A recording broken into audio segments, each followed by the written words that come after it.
first of all, want to just thank you, Marissa, for stepping in today, joining our podcast. We actually met, I think, in the past year. And when we started Magnetic, I immediately was thinking about who do I know that has and works with passionate brand communities. You were one of the first people I thought of. So really excited to just like dig into everything that got you here today. So I guess we'll kick things off if you don't mind just giving us a brief introduction of yourself, what you're doing today, and then would love to like dig deeper into how you got here. Sure. Yeah. Thanks for having me. How did I get here? Quite the story of how I got to where I am today. But I do marketing for sort of niche industries. I do what I like to call high risk marketing. I do marketing for companies that cannot use traditional marketing methods.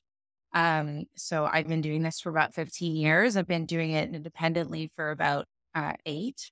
And yeah, that's kind of what I do.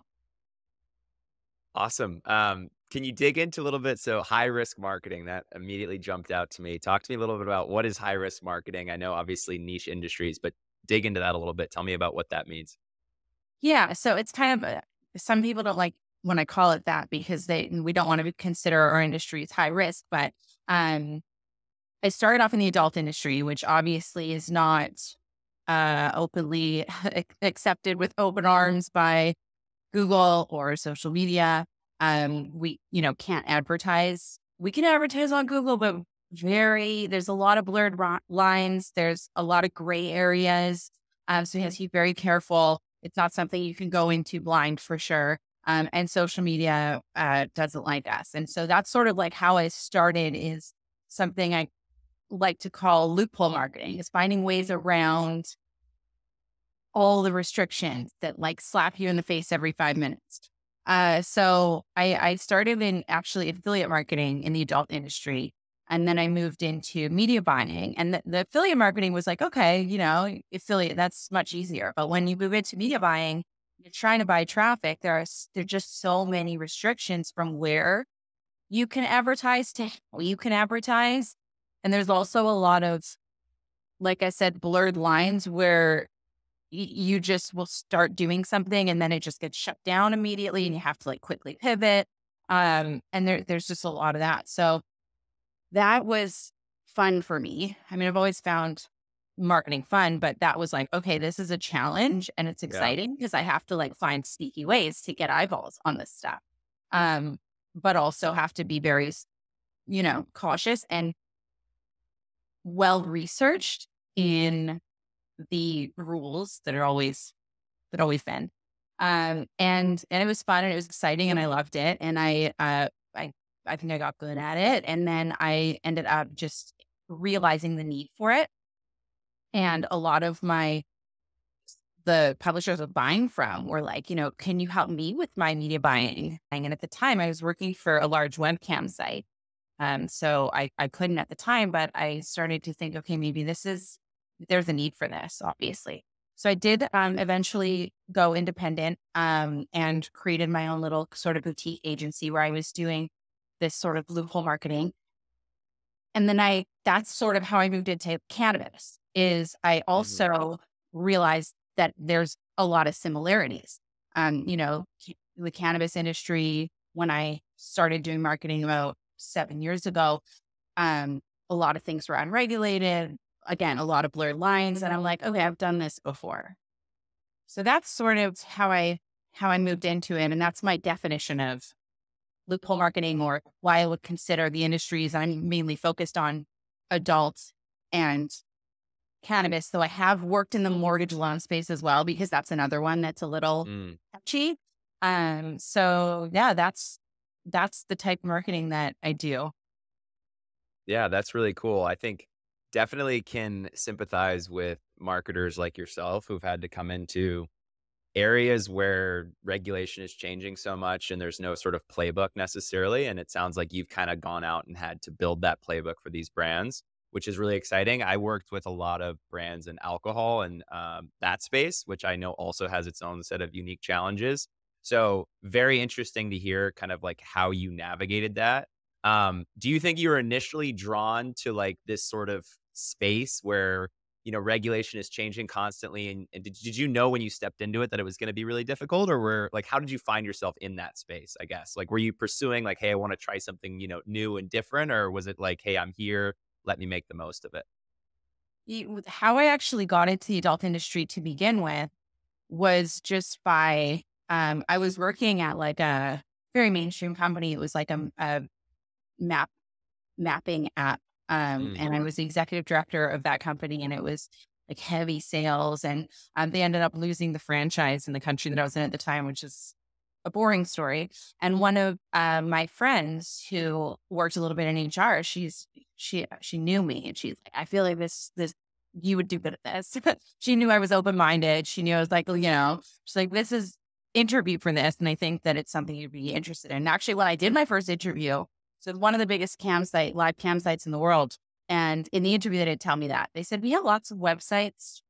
Some are, a little not safe for work, but we have lots of websites. When I got into it, I'm like, okay, this is 100%. sounds But like it. no, it was interesting. And something else that you said in terms of like what's interesting, what interested me about it is, as challenging as it is, and I like a challenge, but as challenging as it is to comply to these regulations that are sort of made out of nothing and change all the time, I found a lot of opportunity in it, Mm, because you can sort of make your own rules and you can sort of create new solutions. And that's something I have been really successful at when I work directly with, advertisers or publishers. And I say like, you know what, like, okay, we can't do this, this, this, and this. What if we did this? How about we do this? And you sort of create new avenues, which is very mhm. different, because I've done traditional, you know, marketing, digital marketing, and media buying. And it's really the same thing in just different places. It's like there's not a lot of like creativity about the creativity of like the marketing campaign, how you're talking about something, or, it's like when it comes to the actual, it's very plug and play. It's very like, okay, here's the banners. Here's how much traffic I want. Here's my budget. Um, it's all kind of like very like plug and play. And I think what I find interesting is being able to pave little pathways and new little pathways. And because people want our advertising money, they're like, we want to find a way to make this make sense too. Mm. So I think that's something that I really continue to find interesting about it. Amazing. I think everybody, including myself, who's probably listening to this, is hearing kind of like making your own playbook, loophole marketing. Would love to hear like just one example or multiple examples of like this in practice. So whether it was in the adult industry or whether it was where you're at now in the cannabis industry, if there's any examples that come to mind that people can visualize, like what is loophole marketing? Like, is there any stories you have that kind of illustrate that concept? Yeah. I feel like I have so many examples, because it's like every little thing that I've done has been Mm, something that's sort of like yeah. a custom solution. Um, but I think like one thing that was super successful, and it's actually maybe not so interesting now because it's more common now in mainstream, but before native advertising was a thing, like I'm talking like, I don't know, 15 years ago, 12 years ago, somewhere around there. Um, Before native advertising was like this super toxic mainstream, clickbait.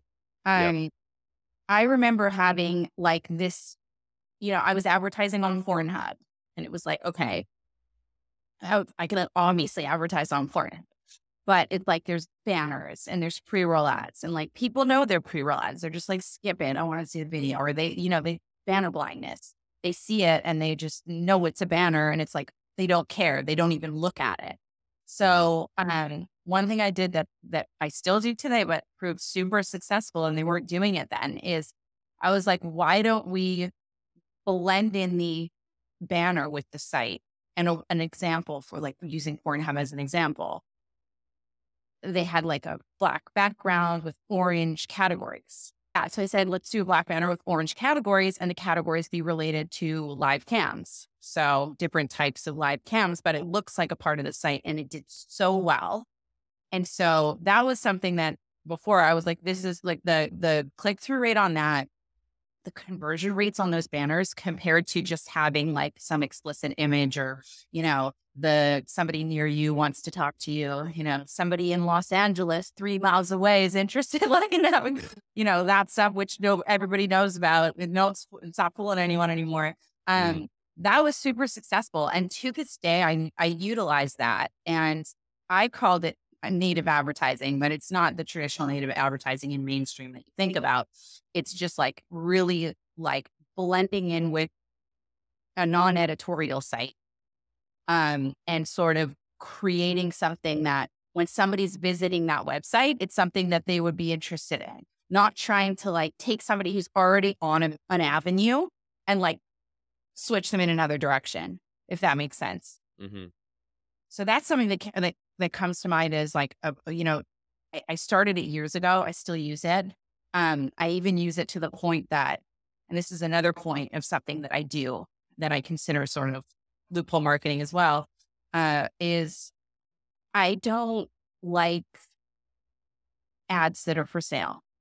If you already have an ad on your, real estate on your website, I don't want it. If people are buying it, I don't want it. I'll go to your website and find ad space that doesn't yet exist and utilize it, whether it's a link on the nav bar or whether I want to like, I don't know, sneak something in somewhere so that it looks super organic with the site.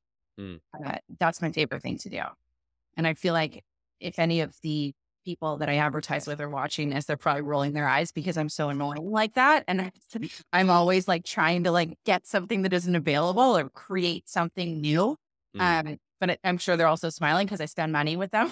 So it's like, once I can get my way, once I like get, kind of find a new format, I'll dump money into it. I just don't like the traditional ads, and I find them sort of useless, to be honest. Yeah, I think I definitely can resonate with that, as far as like ad experiences being like a complete turnoff, and feeling like I'm trying to get extracted for some sort of monetary gain. And it's not necessarily like, hey, this product is for me. It's like, hey, how can I get money from you? So I love that idea of like building these ad experiences natively into what I'm doing. So it feels like it's more beneficial to me. And I almost feel like that's a great segue into what you're doing today with Dr. Dabber and your community, and sort of how you can feel like create this community, create this sort of mutual buy-in, from a branding perspective, the same way that you were creating sort of a mutual buy-in from an ad perspective. I'd love to hear about how do you foster a community where marketing is such a challenge. Like, I'd love to hear, like, how did you foster this Dr. Dabber community or help it grow, when it's hard to talk to your customers through these traditional methods? Yeah. It's a good question. And I think with Dr. Dabber too, Dr. Dabber is super interesting for a few reasons. And I think the cannabis industry is interesting for a few reasons because different from the adult industry is that the cannabis industry is new, which means the cannabis ad networks are new. The cannabis loyalty programs are new, right? They're also not used to this industry, and they're also sort of like getting their feet wet. So there's a huge opportunity. And I think that it's very collaborative. It's the opposite of the plug and play where, especially when I entered the industry, when I would speak to an ad network, it wasn't very much. And I don't know why I say ad network. It could be any company. And with Dr. Dabber, I felt like it was a super, close, tight knit community at the beginning. And it still is, as it gets more structured, but we were able to sort of create our own, traffic opportunities. Dr. Dabber as a company has always, and I've been friends with the owner of Dr. Dabber since, I don't know, we met in Cyprus 16, 17 years ago. We go way back before Dr. Dabber, but there's always been a heavy focus on valuing customers.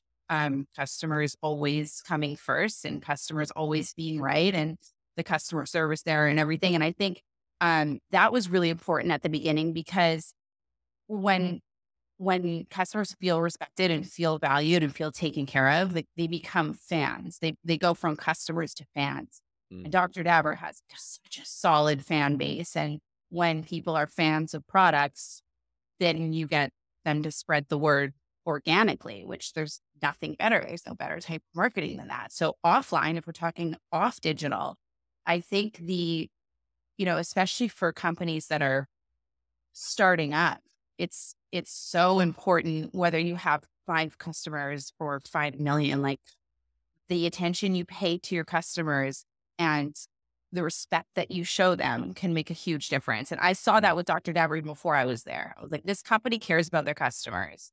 And it's obvious. And then because of that, they have fans. I mean, there's like a Discord community that um, are amazing. They're just like an incredible group of people with shared interests, and they're so helpful to us as a company. And it's just like a nice community.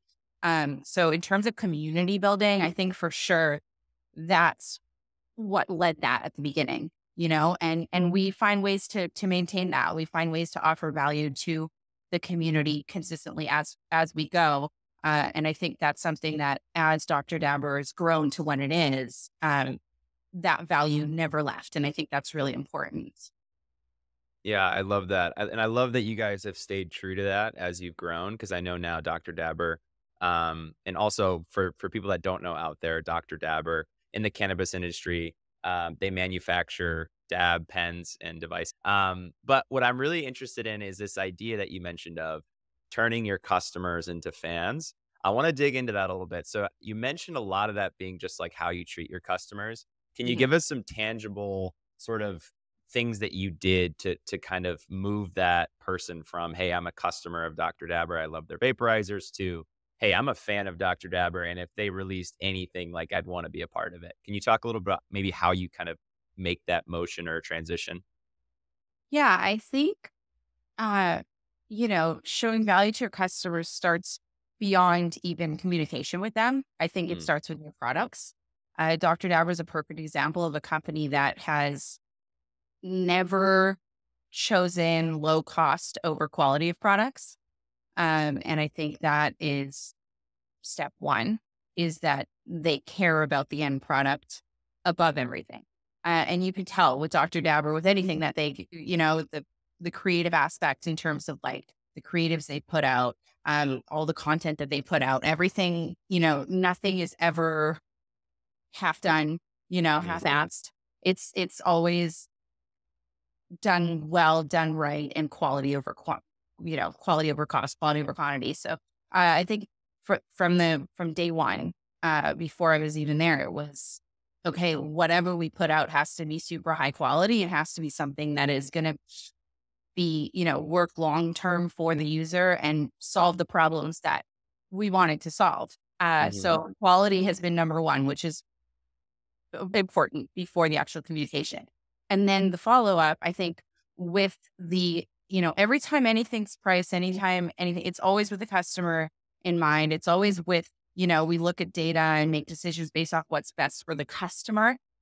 And I think that I've noticed because I work with other companies, and it's usually what's best for the company, what's going to make us the most money. Dr. Dabber mm, is all about the customer. Like what's going to be best for the customer? What's going to be affordable for them, but still, have the quality that we want to put out. And then there's the follow up. I mean, once they have the product, we have follow up emails like, "How are you enjoying your product?" We have customer service that is like we've award winning customer service, and I mean that's not a plug. It's like that's important. Um, we have you can get into communication with a customer service agent within minutes, anytime.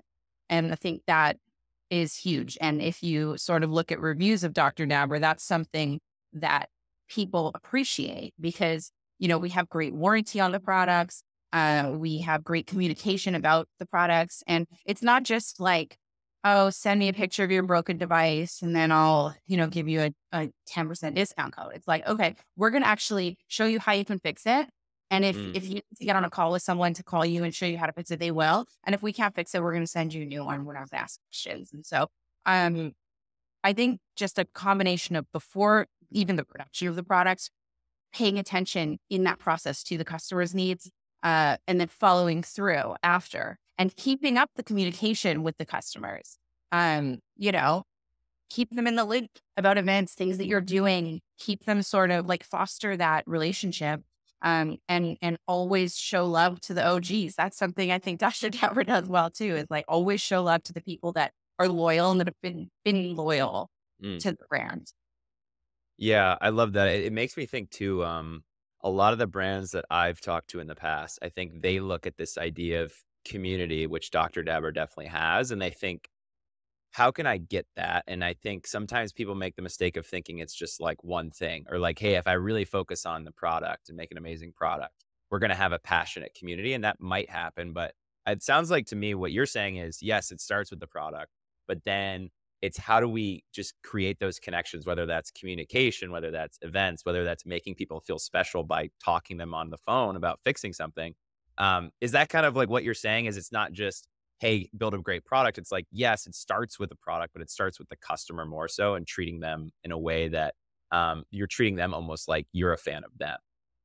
Yeah, it's easy to forget or ignore as you get successful, the people that got you to that point. And Mm, even, with companies I worked with in the past and with Dr. Dabber as well. I mean, most companies as they grow, their target audience might change a little bit. Um, Usually it does, right? Especially when you're a 10-year-old company, a 20-year-old company has to. So you have to sort of change your focus. And it's easy when you're doing that to forget about your original sort of target audience that helped you grow. mhm. I think Dr. Dabber does a really great job at catering to their fans and their customers, um, no matter the demographic, and just still showing love to our sort of, like I call them our OGs, the people that have been there, while still strategizing to show the same love to the new eyeballs and the new customers coming in. But like you said, it's not one thing. I'm going to send a follow-up email that says, how do you like your products? And then they're going to be like, oh, they care about us. Like, it's not just one thing. It's like, Mm. I think that you can feel, and I think it's something that separates us hugely from our competitors, is that like, you can feel the love from Dr. Dabra, the customer. Whether you have an issue with your device or whether you're just kind of like following us and we're, doing random events for our fans, or, creating loyalty programs for them. We actually have one coming out very soon, which is going to be giving back hugely, as you know. But yeah, it's definitely not one avenue, and it's definitely something that has to be consistent. Like we have a consistent is not the right word. We have a meeting that we do for like customer relationship management. And it is that meeting covers every single thing that we have going on in the company, whether it's a product launch, whether it's an event, whether it's, a sale or a holiday, campaign. We always have our customer relationship management in mind. And we always think like, how can we do something for them? Like, how can we do something fun for the customers and for the fans? Like, how can we involve them? And I think that that's just, something a lot of companies fall short on. I've seen that a lot of companies fall short on that. They don't think. It's almost like for every aspect of business that we do, there's a little meeting about how is this good for the customers? How can we make this exciting for the customers? How can we involve them? And Dr. Dower is actually one of the only companies I know that does that so well. Yeah, I personally, working with you, I think that was the first thing I noticed was a lot of brands that I work with when they're launching, memberships or loyalty programs. It's sort of like, what can I get from my customer? How can I get more from them? How can I extract more juice out of the customer? And when I was speaking with you, it was like the first thing you said was, how do we make sure that our OGs are happy? Like, how do we make sure that we include them and almost use this as a way to make them feel even more special? And I love that. And I think sometimes as a brand, you're so focused on growth that you forget to look to your left and right and see like the people that kind of were there from the beginning and helped you build that. And in a way, right, they're almost just as much of an owner as sort of you are working there. Yeah, exactly. And it's like when we decided to, move forward with this membership program that we're launching, it was one of the most important things that we told the whole marketing department and the whole creative department and the product development department. It was like, if we're going to do this, this isn't just something we set up and it runs. Like, this is something that's going to change everything that we do, because every single, like I just said, every single thing that we put out, every time we develop a new product, every time we plan an event, every time we do virtually anything, we now have to align it and hit with these members, right? So they will have involvement with virtually everything that we do. So it adds a layer of work, and it adds hours, and it adds, like I said, these CRM meetings. Like, it's not something that we can sort of launch and then, reel it in, leave them with a, lifetime discount. That's Hmm. not the value. It's just, another way to just heavily involve the community. And like what you said, is like feeling like they really have a say in the brand, which Hmm. is what I think is important to people right now. Yeah, totally. I want to take a step back a little bit because one of the unique things about you, right? You mentioned you've always been in this world, this space, right, of marketing with sort of like these guardrails that have been put around what you can do, and you've had to find ways to get around them. I want to speak specifically about Dr. Dabber and what you've done with building this community, building this brand. Um, what are some unique challenges that you and other people in the industry, whether it's alcohol, whether it's the adult industry, like what are some of those challenges that you've noticed that are made harder by being in those spaces when it comes to building community or fostering relationships with customers? Or on the other side of that, is there really that much of a barrier that people think there is? I think the hardest thing, and I mean, it could go across both, but I think it's sort of, when we're talking about Dr. Dabber, we're talking about the adult industry, it could be different. But I think just generally, the hardest part in both cases is the fact that we are working with so many gray areas that sometimes maybe we want to make promises, or we make promises and then we have to pull back Mhm. with no fault of our own. And I think that's the biggest challenge, is that it's like, we want to do things a certain way, and we think we can because according to regulations we can, and then suddenly we can't, you know, out of nowhere, like a rug gets pulled from under us. Yeah. I think that happens across the board in both in the industries that we mentioned. And it's funny you mentioned alcohol too, because I had a client once that was alcohol delivery. Might have been my hardest client, actually. That was a hard one. It was really a challenge, but yeah, I think that I don't know if I'm answering your question correctly, but I'm trying to make it a broad answer, in that, like, the hardest part is being so motivated and so sort of like coming up with ideas and like building marketing campaigns and putting so much into that for it to just be pulled because I don't know why. Hmm. It's like social media right now is my worst nightmare when it comes to the regulations. Instagram accounts just disappearing, both Yeah. cannabis industry and, I, especially with, I have a very close relationship with a lot of adult stars, and their livelihood is based off of their Instagram. They've got millions of followers or hundreds of thousands of followers, and then it's just gone. And it makes no sense because they've never posted explicit content ever. Um, Yet you have Playboy, which is a known company, which posts pretty explicit content all the time, and that's okay because it's Playboy. Which I love Playboy. No shade on Playboy. But it's so difficult because these are my clients, right? It's the same thing with, we recently did a collab with Khalifa Kush.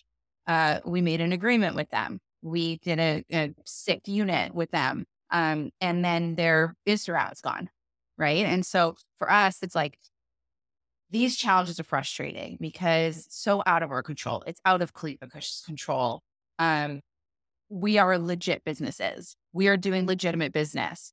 And to live every day, social media is really important. It can't be ignored. We can't, trust me, if we could say, you know what, like fuck Instagram, we would, but we can't. Especially, I think, when it comes to like, porn stars and sex workers, like it's this thing that treats them terribly, but they need it. And it's frustrating.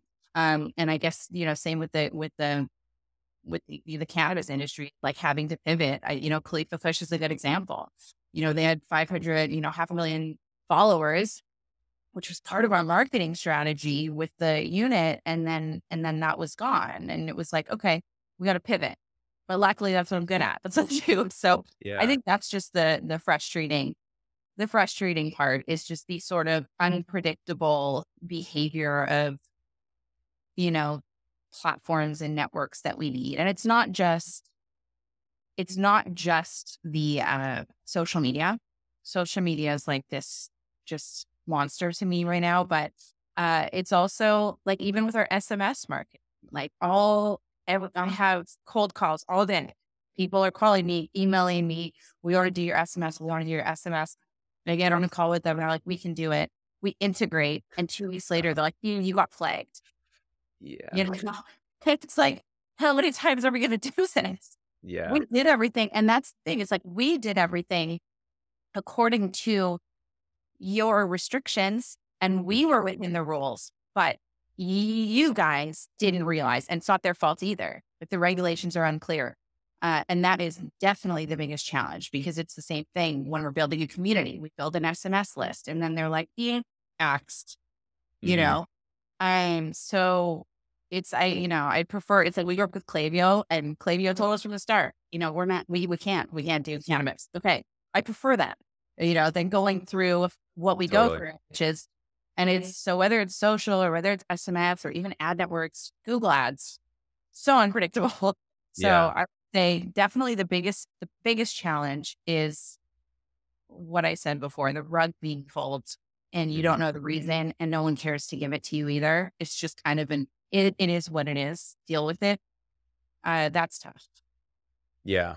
I'm reminded of, when I was working at Klaviyo. So funny enough, it sounds like Klaviyo was one of the few good ones that said, "Hey, we can't work with you."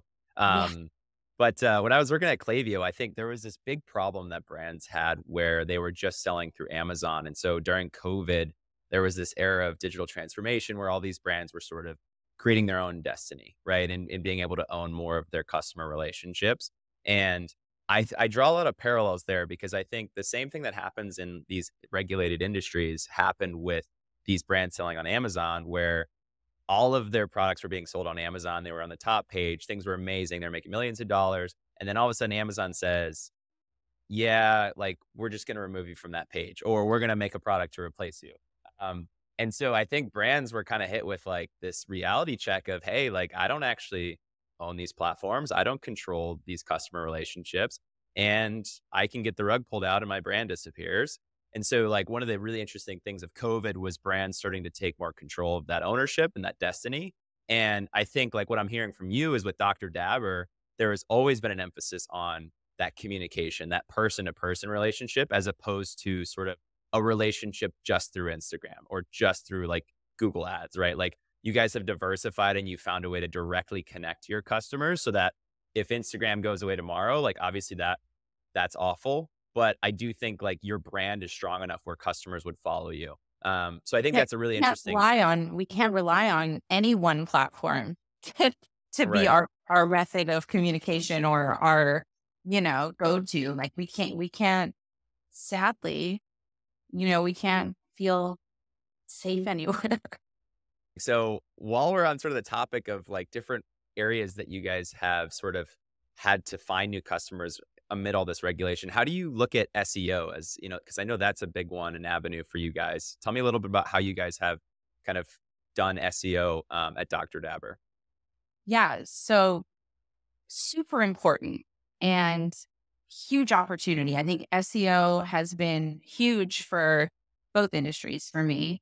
And because it's organic, It's the organic traffic, which is not regulated. I mean, it's, Right. you know what I mean? It's not like if we, even with when it's explicit keywords, or if you're talking about weed, or if you're saying vaporizer, because unfortunately for Dr. Dabber, vaporizer is like the F word on the internet because of, not even because of like cannabis vaporizers, but because of like the nicotine vaporizers and Mm. like kids smoking them or whatever. So vaporizer is such a bad word. Don't use it in Google ads. Don't use it, even Voldemort. on, we don't even use it on social captions because we get shadow banned, like it's crazy. So, but you can use it for organic traffic because you're describing your product. And, I think that that was another huge opportunity when I joined at Dr. Dabber, was like, there was tons of untouched SEO opportunity there.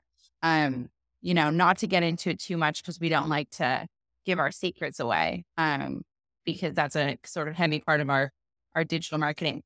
But an interesting thing I think about using SEO for going back to loophole marketing, we use it in a really interesting way with my adult clients and with pay sites like Brazzers as an example. And we found a backwards way of doing it, right? Because when you're doing SEO, you're like chasing keywords, right? Like there's popular keywords and you want to be on page one of Google. And it's like, if you want to be on page one for the word, I don't know, comfortable shoes, like you got a big mountain to climb, right? There's a lot of competitors. When we started doing SEO for Dr. Dabber, there wasn't that much heavy competition, which was nice. And we rank on page one for a bunch of great keywords because of it.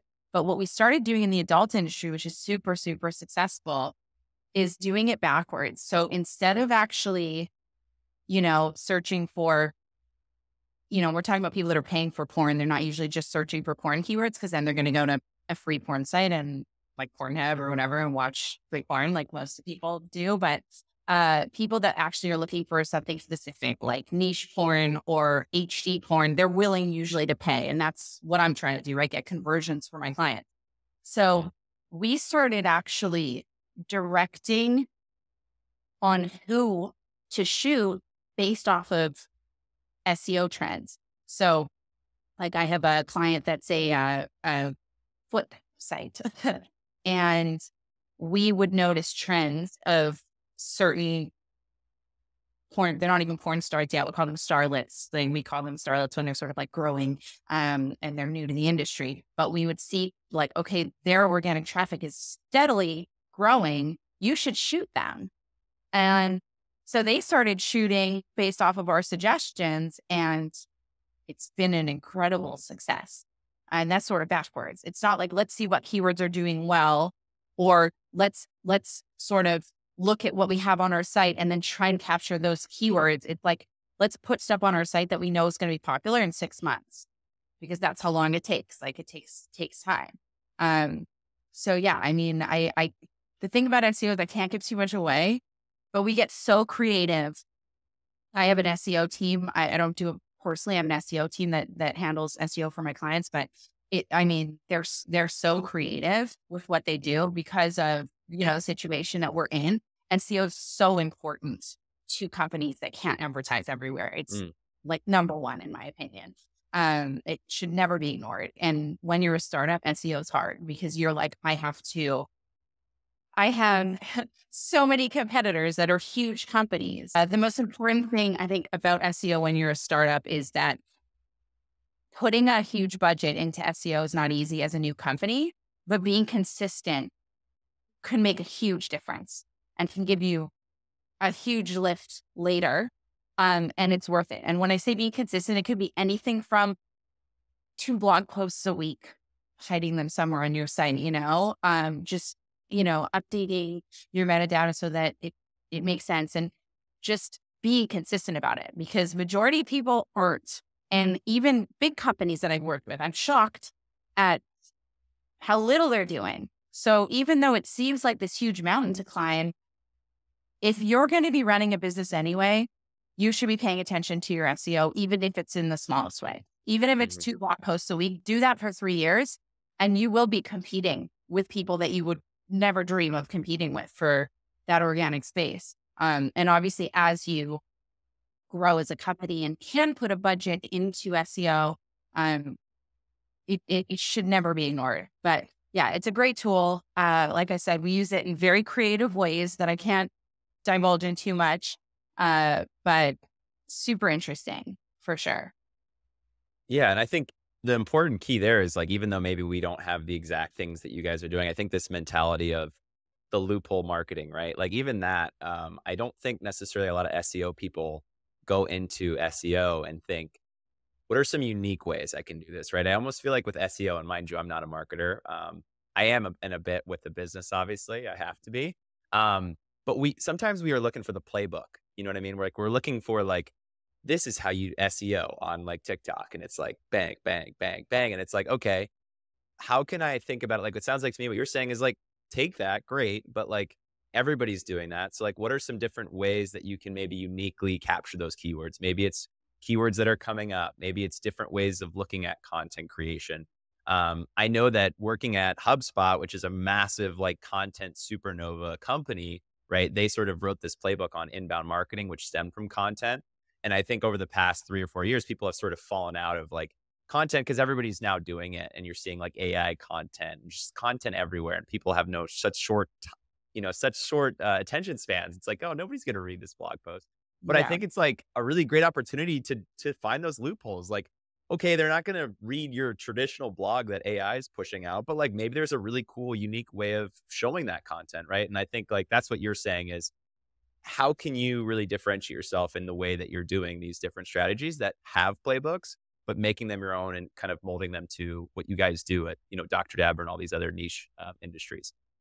Yeah, I think that's one of the biggest things about what I do and what we have to do in these industries is like you have to think outside the box. You Mm, have to. And it's a team effort. It's not like I come in there and have ideas like uh, you know, you just have to really I think the most important is you have to be really educated on the industry trends, pop culture, important. You have to be constantly sort of researching has to be part like for me, like I have time blocked out on my calendar every week for research. Like it's important for me. I need to know what's going on in the industry. I need to know what my competitors are doing. I need to know what's going on in the world. And it's like, for example, with Dr. Dabber, press is important, right? And press, when you jump on trends with press, like it yields results. And press is also pretty unfiltered. So we're allowed for the most part. Like when one that's just coming to mind now, when Shikari had that, she's that runner that had the issue with testing positive for marijuana, and then they suspended her. We were like, oh, let's offer her a job as a product tester.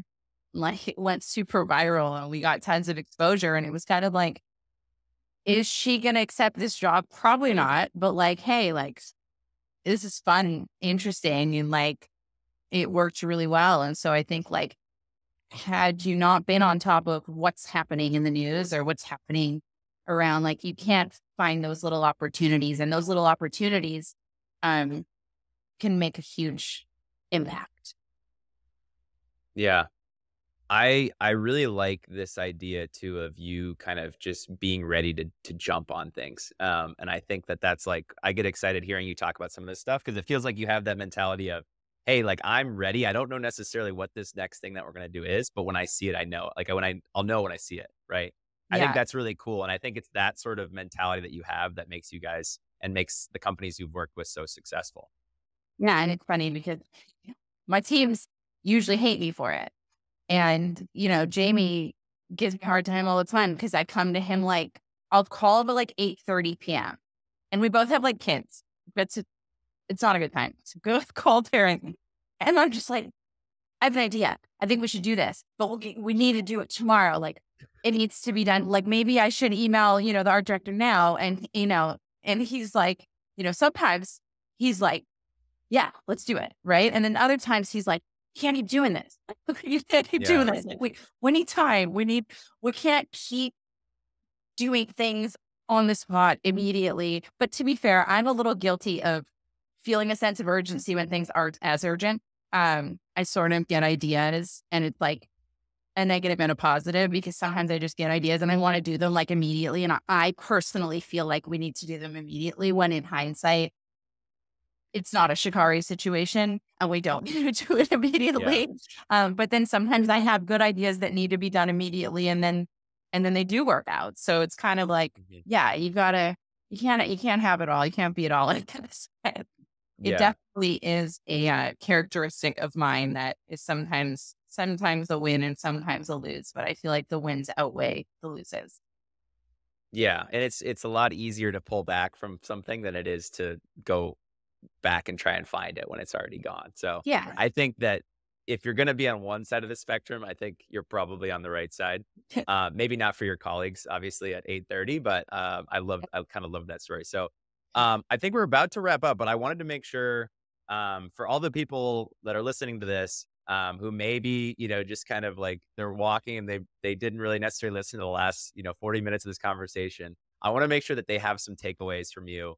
And hearing your story, it's a mix of adaptability, it's a mix of grit, and it's a mix of just always being authentic and treating customers as like the bedrock. So I want to just let you have the floor if there's any sort of takeaways, marketers, entrepreneurs, founders that are listening. Like what would be your biggest takeaway for them coming out of today's podcast?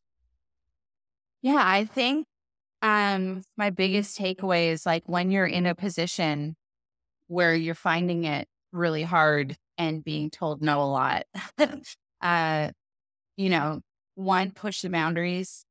Um, I always say ask for forgiveness, not permission. And also, one of the most important thing is think outside the box, and then push the boundaries with those ideas, don't sort of try to stay on the path that you're, meant to be on. Like, if you have an idea or you see something or you find an opportunity that doesn't already exist, make it exist, you know? Um, from anything as small as, like I said, if you have, there's no ad space here, but it'd be cool if there was. Ask for it, push for it, Mm, negotiate for it. It'll yield results. It's amazing. And also just, you know, piggyback on things that are trending. Like we mentioned with Shikari, piggyback on things that are trending. It's one of the easiest ways in today's day and age to sort of get exposure. Uh, pay attention to your customers. So important. Love your customers, care about them. They're everything. Uh, yeah, I think that's sort of covers it. Maybe not, but those are the main ones coming to mind right now. yeah, I think that's great. I mean, I have takeaways myself. I get excited listening to your story. Makes me want to go ask for ad space in random places that we can't afford, but when we can, I definitely will. So If you thank you can't so afford much. them, you could always ask for a performance base. That's See? true. There's There a you solution go. to every problem.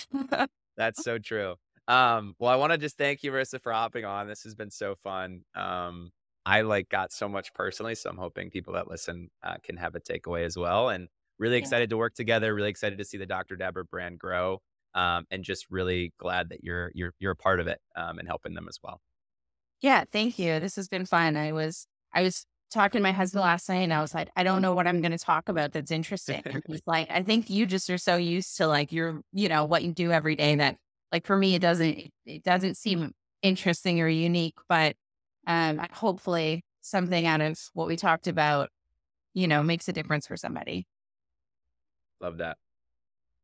All Cool. right, Jake.